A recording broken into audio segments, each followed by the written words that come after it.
आपने देखा होगा कुछ लोग होते हैं जिनके प्रेम संबंध मधुर नहीं होते।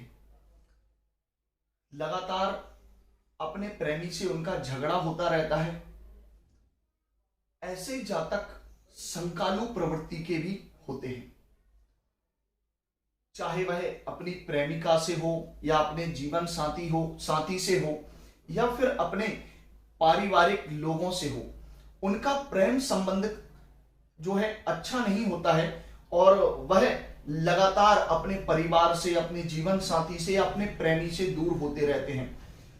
तो ऐसी ही एक विशेष रेखा के विषय में हम चर्चा करेंगे। मंगल पर्वत से निकलकर बृहस्पति पर्वत की तरफ जाने वाली यह जो रेखा होती है, प्रायः सभी हाथों में यह रेखा पाई जाती है, जिसे हम हृदय रेखा कहते हैं।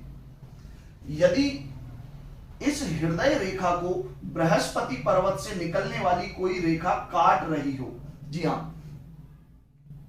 यदि हृदय रेखा को बृहस्पति पर्वत से निकलने वाली कोई रेखा काट रही हो, तो ऐसे जातक अपने जीवन में प्रेम संबंधों में विफल ही रहते हैं।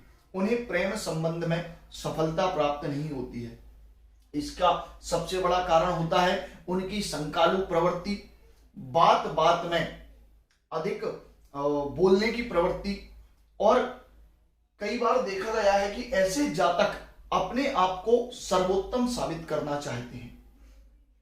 ऐसे जातक समझते हैं कि वह सबसे अच्छे हैं और वह जो कहते हैं वह हमेशा सही होता है, और इसी प्रवृत्ति के कारण इनके प्रेम संबंध मधुर नहीं होते हैं। यह जो रेखा है, देखा गया है कि जिन लोगों के हाथ में होती है, अगर उनका विवाह हो गया है तो उनका अपने जीवन साथी से वियोग हो जाता है। उसका जीवन साथी उसे छोड़कर चला जाता है, चाहे यह रेखा स्त्री के हाथ में हो या पुरुष के हाथ में हो।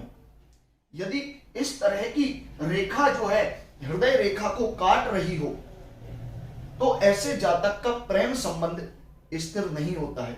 वह लगातार अपने प्रेम संबंधों में परिवर्तन करता रहता है, क्योंकि यह रेखा वियोग का सूचक है।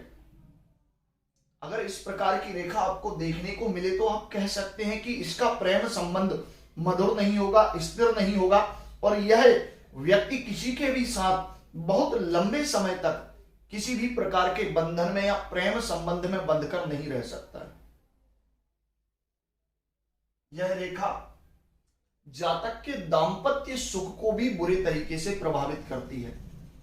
उसे वैवाहिक सुख प्राप्त नहीं होता है, उसके जीवन साथी से परस्पर प्रेम स्नेह नहीं रहता है, क्योंकि जातक की संकालु प्रवृत्ति उसे अपने साथी से दूर कर देती है।